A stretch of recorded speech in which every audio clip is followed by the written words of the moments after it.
Alors, formation InDesign rapide, on considère que vous êtes débutant, vous ne connaissez rien. Alors, pour que ce ne soit pas ennuyeux, je vous propose de démarrer en analysant et en complétant un document que vous pouvez télécharger à cette adresse. Il suffit de taper dans l'URL, dans la barre d'URL de votre navigateur web, il suffit de taper ça. Et ça va vous télécharger un zip. Le zip, vous allez le retrouver certainement dans le dossier des téléchargements de l'ordinateur. Si vous êtes sur un Mac, il suffit de double-cliquer sur lui et à côté va se créer un dossier qui va contenir les éléments sur lesquels on va travailler.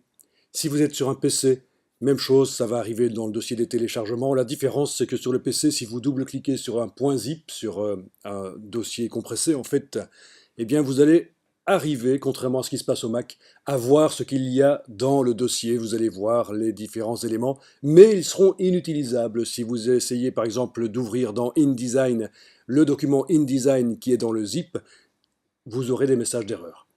Donc sur le PC, le zip, il faut absolument le dézipper, le décompresser avec un clic droit, extraire, avant de pouvoir utiliser le contenu.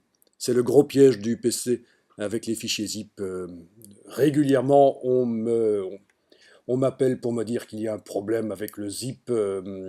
Les choses sont illisibles dedans, mais simplement, il n'a pas été décompressé. On a simplement double-cliqué sur lui dans Windows pour regarder ce qu'il y a dedans, mais ça ne suffit pas, il faut vraiment décompresser.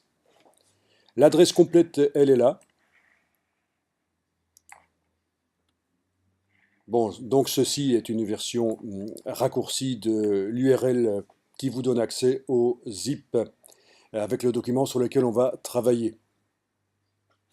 Alors cette formation InDesign, elle a de particulier que, contrairement aux autres formations pour débutants, ici on va directement utiliser une fonctionnalité très intéressante de InDesign, c'est un fichier texte sur le disque dur, un fichier de type RTF.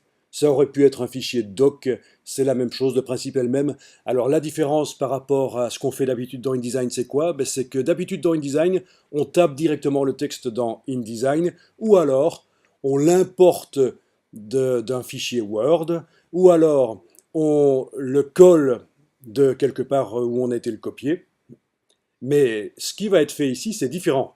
On va importer un fichier texte dans InDesign et il y aura un lien, c'est-à-dire que si on modifie le fichier texte source sur le disque dur, eh bien InDesign va nous dire tiens, le fichier texte a été modifié, faut-il faire une mise à jour du texte? Et si on choisit de faire la mise à jour, bien sûr c'est ce qu'on fait, eh bien à ce moment-là, le texte change dans InDesign pour correspondre à ce qui est dans le fichier texte source sur le disque dur, le fichier RTF. Et donc ça c'est très intéressant parce que ça permet plusieurs choses. Ça permet que quelqu'un qui n'a pas du tout InDesign, qui ne fait pas du tout de la mise en page, il est rédacteur, eh bien il peut créer les fichiers RTF. Et vous, en tant que metteur en page, en tant qu'infographiste, vous importez les fichiers RTF. Pendant que vous faites la mise en page, si la personne a des corrections à faire sur le texte, elle le fait sur le fichier RTF et vous faites la mise à jour dans InDesign. Donc vous travaillez à deux en même temps sur le même document. Il y en a un qui fait la mise en page, c'est vous, et l'autre qui fait la rédaction, c'est le rédacteur. Quand vous avez dézippé le zip, vous obtenez ce dossier qui contient un document InDesign, donc une mise en page InDesign. Également, toutes les ressources dont le document a besoin pour fonctionner, donc des images, le texte sous forme de fichier RTF. Donc, comment est-ce que ce dossier a été obtenu? J'ai fait un document InDesign et quand j'ai fini ma mise en page, j'ai demandé à InDesign de créer ce qu'on appelle un dossier d'assemblage. C'est ceci, c'est ce que vous voyez, c'est un dossier d'assemblage. On va apprendre un peu plus loin comment on en fait et quel est l'intérêt de ce dossier d'assemblage. Mais l'intérêt ici, c'est que vous récupérez tout un document InDesign avec toutes ses ressources. C'est très pratique en fait quand on doit transférer un document InDesign d'un ordinateur à l'autre. C'est ça que je fais avec vous maintenant, c'est que je vous ai transféré mon document InDesign avec toutes ses ressources, grâce au système du dossier d'assemblage. Il est là le document InDesign, et il est également en version IDML pour pouvoir l'ouvrir dans d'anciennes versions InDesign, mais c'est pas conseillé, ça marche pas très bien. Il est en version PDF aussi pour, voilà, c'est pour le lire pour que des personnes qui n'ont pas InDesign puissent le lire. Vous avez les ressources nécessaires pour que ce document fonctionne dans le dossier Links, donc le dossier des liens. Il y a 3 images, non, il y a 2 images et un texte. parce qu'on peut aussi importer du texte lié dans InDesign. C'est ce qui a été fait ici. C'est un fichier RTF qui a été importé dans InDesign. Si on modifie le fichier ici, ça devrait se mettre à jour dans InDesign. On va faire un petit test d'ailleurs à ce propos, pour les images aussi. D'accord. Et vous avez les polices de caractère du document, mais je pense que j'ai utilisé des polices qui sont dans votre ordinateur déjà installés, et donc ça ne devrait pas poser de problème. Il ne devrait pas y avoir de message. Ici, ce n'est pas du tout important, c'est le système d'assemblage de InDesign qui, d'office, fait un fichier d'instruction, mais vous en occupez pas du tout, ce n'est pas pour vous, c'est en fait pour les imprimeurs. OK. Alors, vous allez lancer InDesign.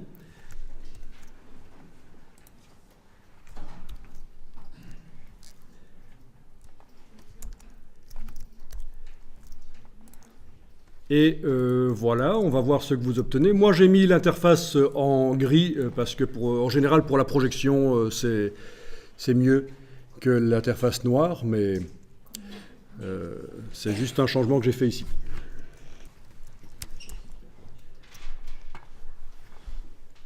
Alors, je vous montre qu'il y a une possibilité de remettre à zéro InDesign parce qu'il est possible que moi, sur mon ordinateur, j'ai modifié la manière dont les outils de InDesign fonctionnent, et pour être certain d'avoir les outils qui fonctionnent comme votre InDesign, je vais faire la remise à zéro.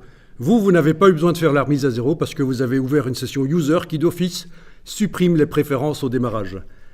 Donc ce que je vais faire ici, vous ne le faites pas. Je quitte InDesign et je vais le relancer en enfonçant 4 touches au clavier du Mac qui vont faire apparaître un message qui me demande si je veux supprimer le fichier des préférences. Et je réponds oui. Et là, toutes les modifications du comportement des outils, toute la personnalisation est partie. Les 4 touches que j'ai enfoncées sur le Mac, c'est commande Alt Contrôle majuscule. Commande Alt Contrôle majuscule. Et vous ne le faites pas, mais vous savez qu'on peut remettre à zéro InDesign avec cette combinaison. Pour faire la même chose sur un PC, ce sera CTRL Alt majuscule tout simplement, pour faire apparaître le message de remise à zéro des préférences de InDesign. Donc, les touches que j'ai enfoncées, commande, Alt, CTRL majuscule, j'ai enfoncé ces 4 touches au démarrage, je les ai gardées enfoncées, et c'est ça qui a fait apparaître le message qui propose la remise à zéro de InDesign. Ok, les palettes ne sont pas remises en place. Je vais les remettre en place en allant dans le menu Fenêtre, Espace de travail, réinitialiser les indispensables. Ça n'a pas voulu le faire, c'est la même chose que tout à l'heure, c'est pas grave. Fenêtre, Espace de travail, avancer. C'est parce que j'ai une version en plusieurs langues installée, il y a des petits problèmes parfois. Fenêtre, Espace de travail, essentiel. Voilà. Ok, il a bien voulu le faire finalement. Alors InDesign arrive avec son interface sombre et une fenêtre flottante qui n'a d'utilité que si vous travaillez sur un ordinateur qui a plusieurs écrans connectés. Donc une des choses que je vais faire ici sur le Mac, c'est spécifique au Mac, vous n'aurez pas ça sur le PC. Je vais faire en sorte que cette fenêtre ne soit plus flottante, ça n'a aucun intérêt quand on travaille avec un seul écran. Donc si vous avez la même chose que moi, vous allez dans le menu Fenêtre et vous décochez Cadre de l'application. Et voilà, vous avez InDesign qui n'est plus flottant, il utilise la totalité de l'écran. Les palettes se sont collées au bord de l'écran, en quelque sorte.